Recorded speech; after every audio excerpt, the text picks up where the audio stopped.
Everybody knows that you get what you expect. Everybody's heard about that one way or another. That whole idea, you get what you expect. What you think will happen happens.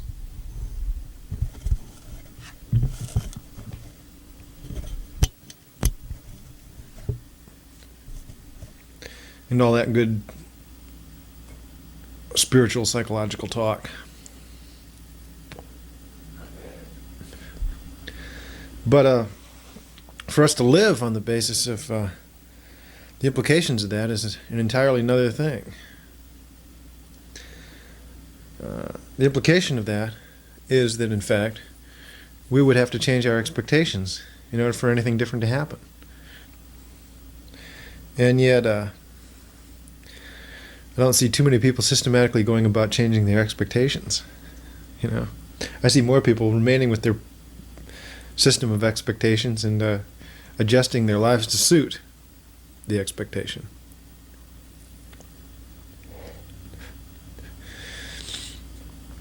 I want to say in this tape what I expect. And then allow you to examine what you expect.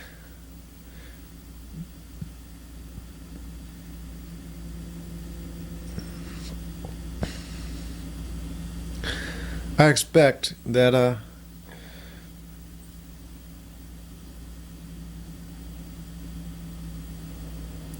human beings will harmoniously live together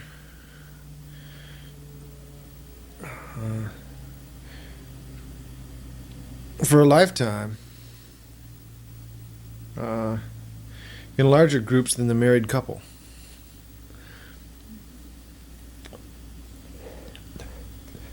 I expect that people will work out and resolve all the psychological barriers to making an absolutely unqualified and unstinting commitment to a number of other people, and that those people will live with me. And spend the rest of their lives realizing something absolutely pleasurable and extraordinary in terms of a life of pleasure and commitment. I don't see why, in fact, such a thing could not or should not happen.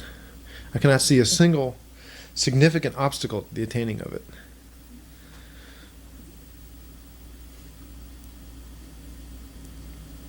I expect that we will abandon all our petty disease and negative expectations and so forth, and come together into a harmonious community of individuals who see the many points of living together as one family, one extended family or marriage, if you will.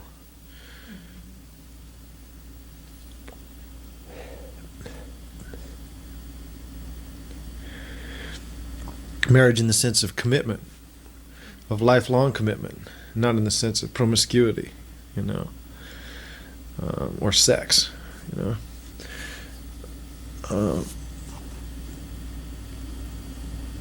I expect that the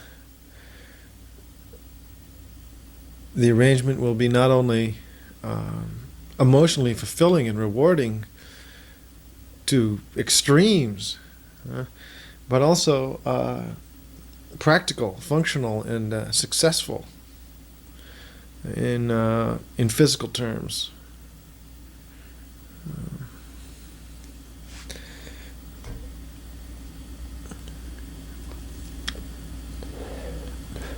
I expect that you can have 25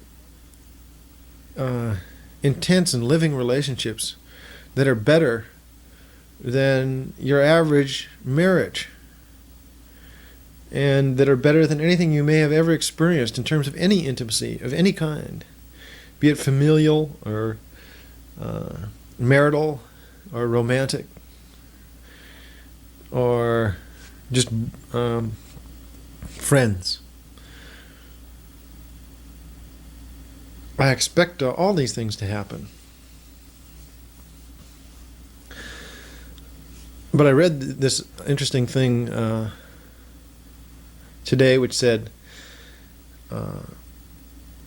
which was dealing with faith, or, if you will, expectation. And it said, faithlessness is an attack on life which seems to be justified by its results. And I want to talk about that.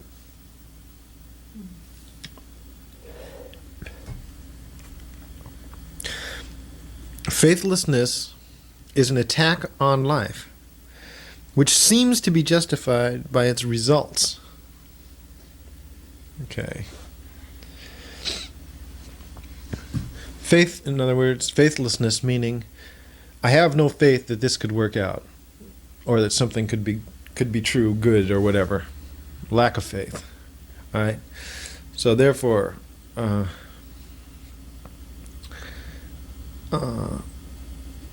faithlessness is an attack. Means faithlessness is a judgment or a kind of an expectation, which is a self-fulfilling thing. It's an attack on life because it is saying to life that you are no good, that you will not work, that you will not succeed, that you will not, in fact, bear the most wonderful possible fruit. That's why this saying says faithlessness is an attack rather than simply a condition of mind. It is as much as reducing life or a mental way of condemning life. Therefore, it is an attack. Faithlessness is an attack on life which seems to be justified by its results. The reason that faithlessness seems to be justified by its results is that there is only potential when there is faith. But when there is faithlessness, there are the results of faithlessness. If, in fact, for example, two beings are faithless relative to each other, or have a negative supposition about what can happen between them and so forth, in that case, their expectations are self-fulfilling. Self-fulfilling. If two people get together and doubt each other, then that relationship is going to abort or be ruined in any case. Because the negative expectations make the relationship, the success of the relationship, impossible. It is a condemnation of the possibility and an abortion of the possibility of the happy outcome of that relationship. There is an effect of doubting. Doubting is not, in fact, a passive act. There's no such thing, obviously, as a passive act. And faithlessness is one of those passive acts there is no such thing as. You, in fact, in your faithlessness, create the outcome. And you believe that the outcome of your past experience, which has always reflected whatever degree of faithlessness you have brought to it, that outcome justifies faithlessness. All right? We prefer to see it as that our experience in the past is what has caused us to be faithless. And in fact, what has happened is our experience has been caused by our faithlessness. If we are to have any different experience, we are going to have faith, faithfulness, and not faithlessness. This faithlessness is causing these experiences. What you believe is going to happen, what you assume and project is going to happen, happens. Without any doubt whatsoever. You get what you expect.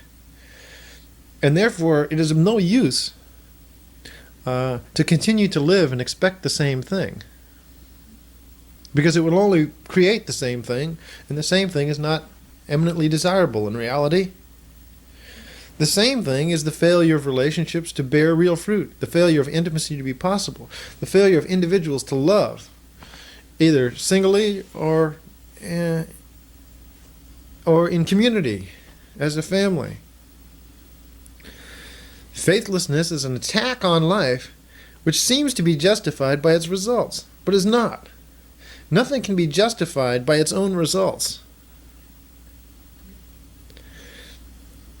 For example, if I said about destroying this microphone, and then I justify my lack of faith in microphones by the fact that this microphone no longer works, then I've done exactly the same thing as what we're talking about. We have poisoned and spoiled the potential of human relationships and human life by believing negatively about it, which is the same as destroying it.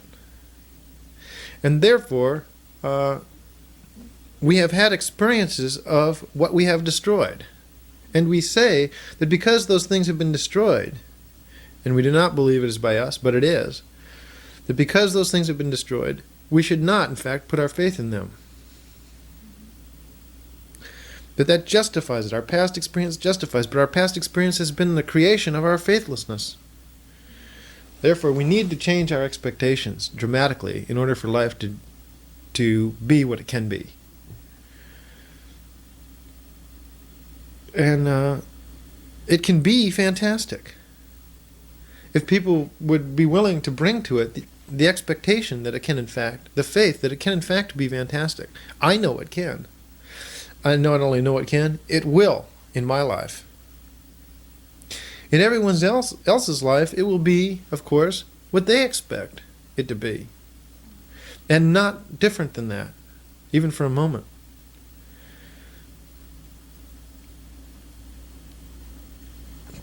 But if we are to have a group experience of wonderfulness, then we are going to have to have a group faithfulness. Because everyone's experience is going to be different until and unless everyone's faith is the same.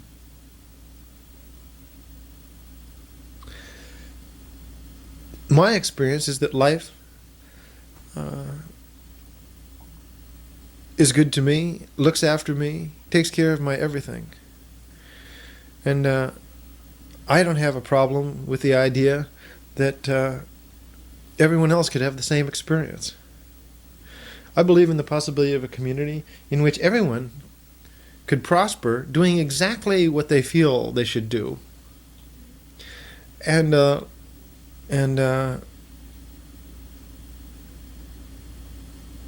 an entire life of perfect commitment without any kind of failure. And it has happened again and again throughout history where there was faith. These sorts of arrangements have been created and have completely exceeded the norm, absolutely. And they will happen again. One of the places they will happen is in my house. In my house, this will happen. It may not happen anywhere else. I don't know. But it will definitely happen in my life because I expect it to, and I know it will. Now, who is willing to know that with me? You see, we need a number of people to know that, for that to be their experience of life, for that to manifest. And I want people to recognize this need for faithfulness.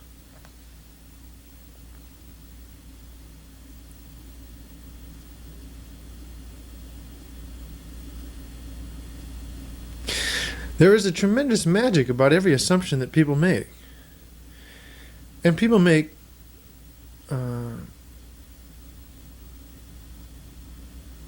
various assumptions about each other and about what can come true in various relationships, and thereby limit those relationships.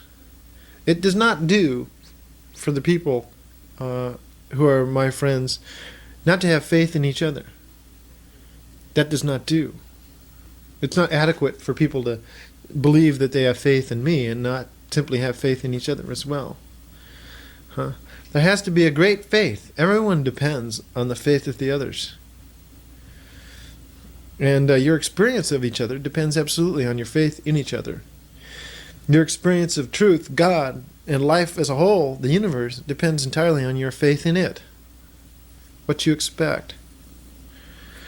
You must learn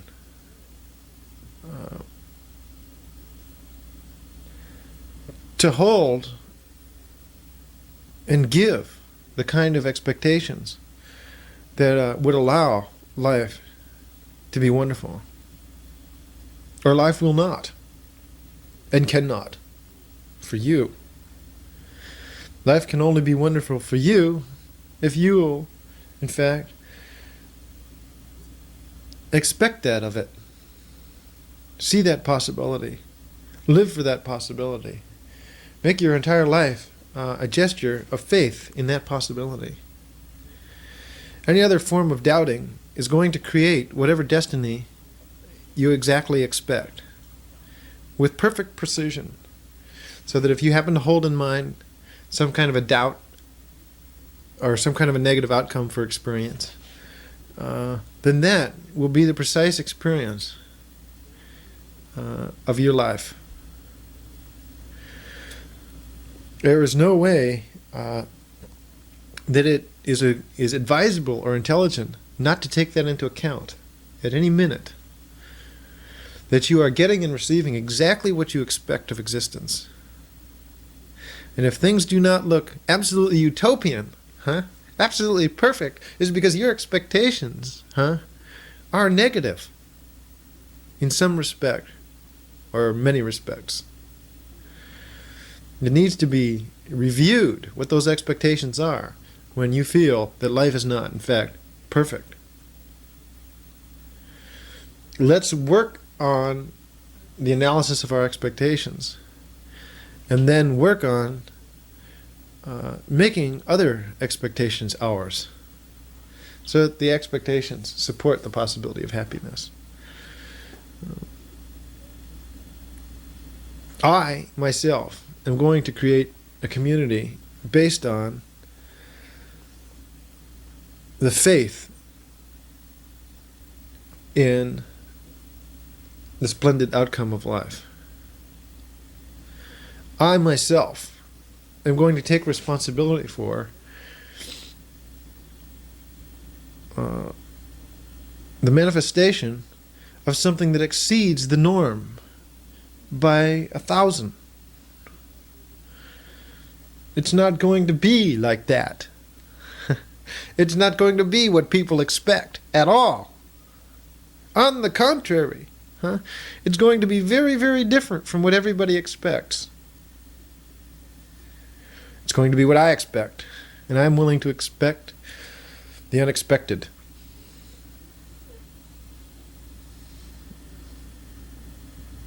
The unexpected is that what? That human beings can live in perfect harmony together. Can live a life that is full, that is vital, that is exceptional, that is mighty, that is prosperous, that is bold, that is intense, and that is moral, all at once. And all of that is going to come together. All of that is exactly what will happen. And I am extending an invitation to anyone who sees that possibility to live this life with me. And we will make it happen, no doubt about it, through our expectation and through our channeling of the energies in the direction of our expectation, rather than the channeling of our energies in the direction of our what? Of our fear. Yes. When you channel the direction of your energies in When you channel your energies in the direction of your fear, that means your life is built upon protecting yourself from certain negative contingencies. Is a kind of an affair which is based on the doubt of a more positive outcome than what you are experiencing, and is built to create and provide security from the negative destiny that you expect, and will absolutely be yours on the basis of expecting it. The only way to protect oneself from negative outcomes is not to expect them. It won't do simply to live in a fort. It won't do simply to live a life of withdrawal, or a life which is not expansive and not based on a utopian or model concept of the potential of human life. No, not at all. It has to be based on a positive vision to be well, to succeed in itself. And that's what we need. I want people to think about it. What do you expect? Notice that what's happening is exactly what you expect. Notice that. If you think it's going to be difficult for people to get together, by God, it's going to be difficult. If you think it's going to be easy, it's easy. If you have strong doubts regarding the possibility of the ecstatic and wonderful human community, then by God, it will not happen for you. You will be on the outs in relation to such a phenomenon, should it ever happen at any place and time.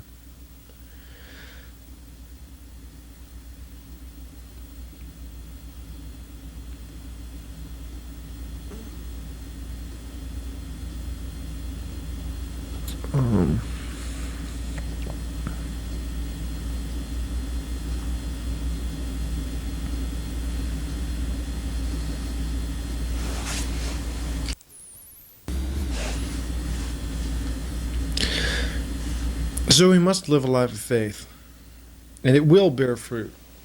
It will make the wonderful possible. I don't believe there is any human who can say that the ideal life is not the life of the separated individual who lives in an apartment, and in fact is not the life of the separated couple that honeymoons forever in an apartment or house. That life is inherently stultifying, is inherently dull, is not the overwhelmingly pleasurable affair of having friends immediately around oneself, of having the energy, the vitality of a family, of community. There is absolutely no doubt that no human being is basically built to be unsocial. But that this unsocialness that we experience, or this difficulty with the society of others, is a neurotic and negative experience of existence, which is not the ideal, and not exactly what we really have in mind at heart.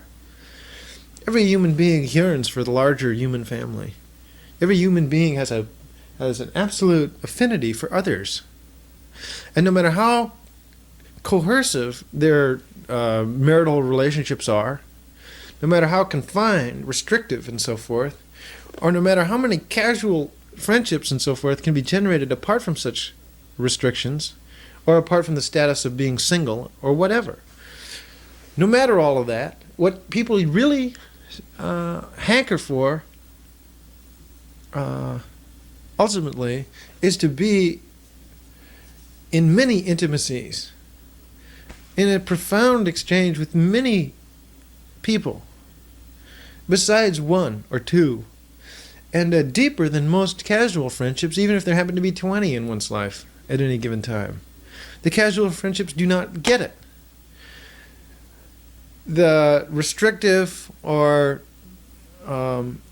societally recommended marriage cult, where you have this little cult of so-called support between two people which may be however fine, it is stultifying. That doesn't get it. In the midst of such a cult, such an arrangement of pairs, you still feel the need for others. You still feel the need for profound intimacy with others, no matter who you are. You really do. And if you believe you do not, it is only a neurotic despair based on faithlessness that makes you feel that those things will not bear fruit, will not be good, and so forth. But it is completely inherent in the human breast to seek the kind of fulfillment within a family of fellows.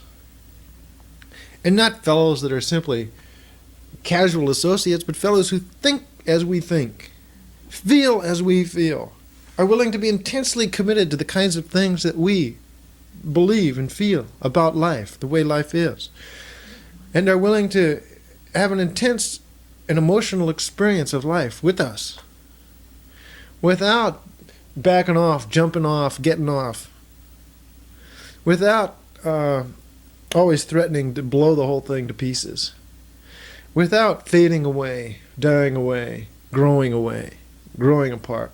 Without all that. That is the assumptions of faithlessness, that those things need to happen.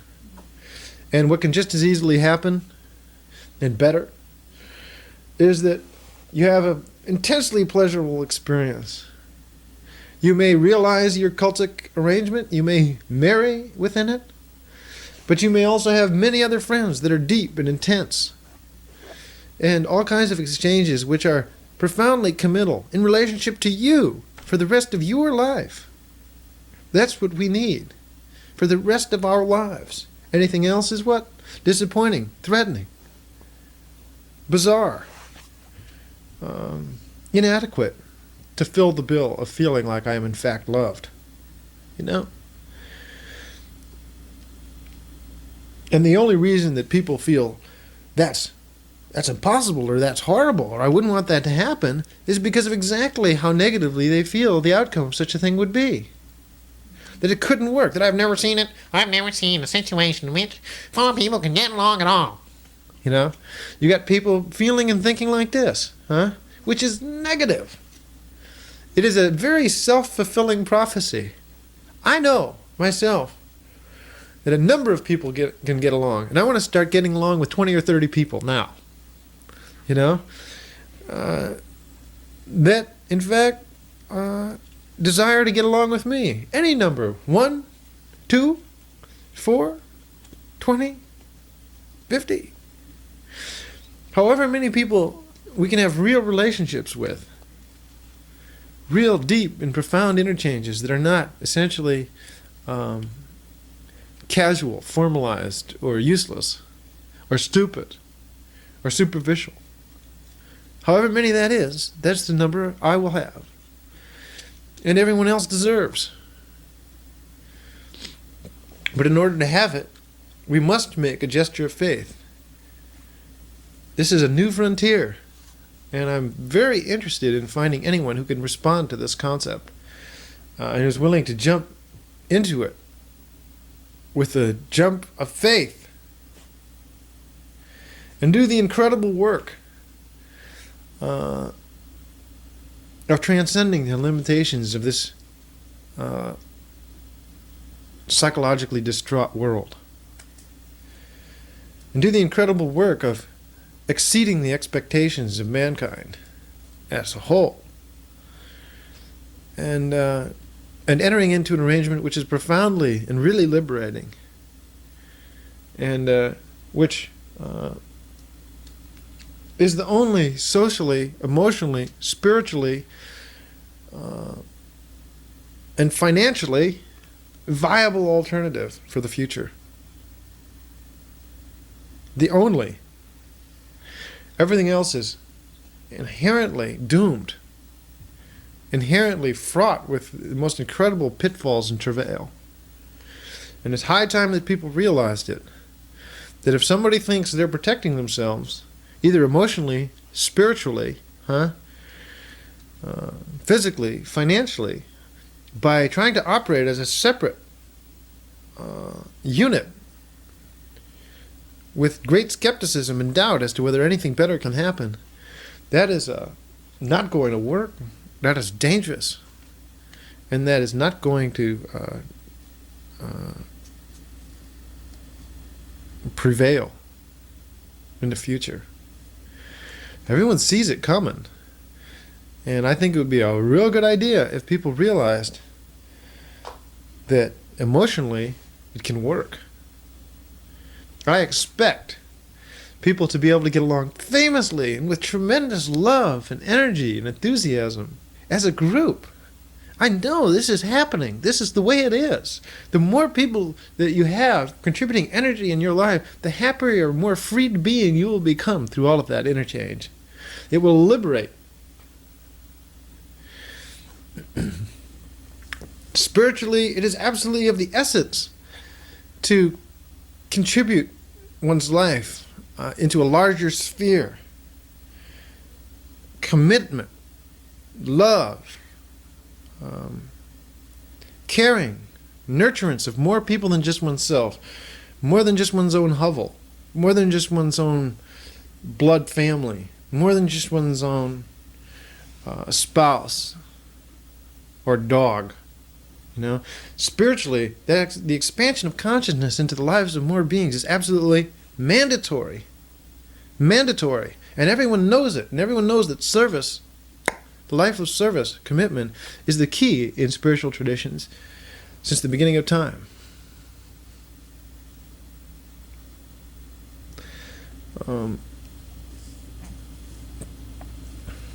Physically, to be in such an environment in which so many things can be shared and so many responsibilities can be taken care of as a group is fantastic, is utopian, and that so many services and experiences can be provided in one's immediate presence is wonderful physically. That one's needs can be taken care of in a larger sense. That one's destiny does not ride on every single paycheck, or getting fired or hired as an individual. That is essential, and more so in the future. Financially, economically, the strength of a group is going to be the absolute wave and necessity of the future. And whoever gets on it now and recognizes it now is going to be a hell of a lot better off than someone who doesn't recognize it and doesn't learn how to get along with it until too late. There's absolutely no doubt about the fact that the economic future is insecure, and the trends are not entirely favorable by all accounts.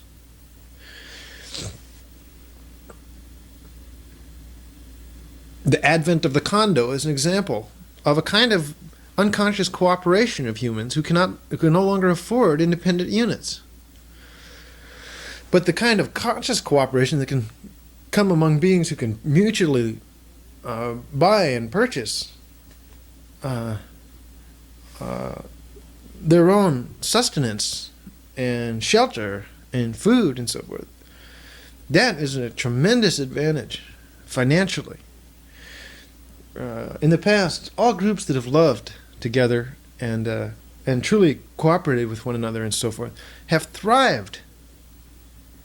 History is full of examples of groups that have absolutely thrived and prospered and beat all. And that's exactly what happens when people cooperate. It's unstoppable financially. The power of the mind and resources of a group of individuals in agreement is awesome. And it beats all. And it could make it possible for individuals to survive in times when other people were finding that very, very difficult. And even perhaps prosper.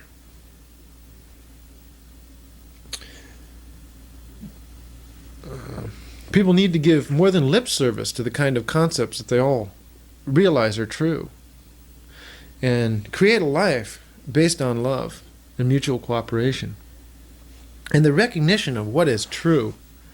Not somebody's bullshit philosophy, not, another hokey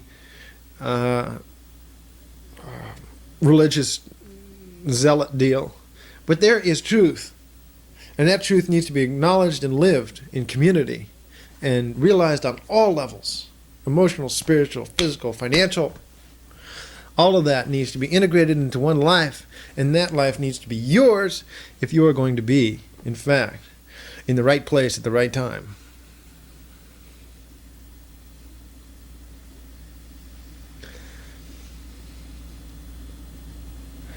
Do not use faithlessness to justify its results. The results of faithlessness are not justifiable. The only thing that can be justified is faith. And faith justifies itself by providing the faithful with all of the results of faith, which are positive and not negative. And those who place negative judgments on that will experience, hey, what they expect. I think that about wraps it up.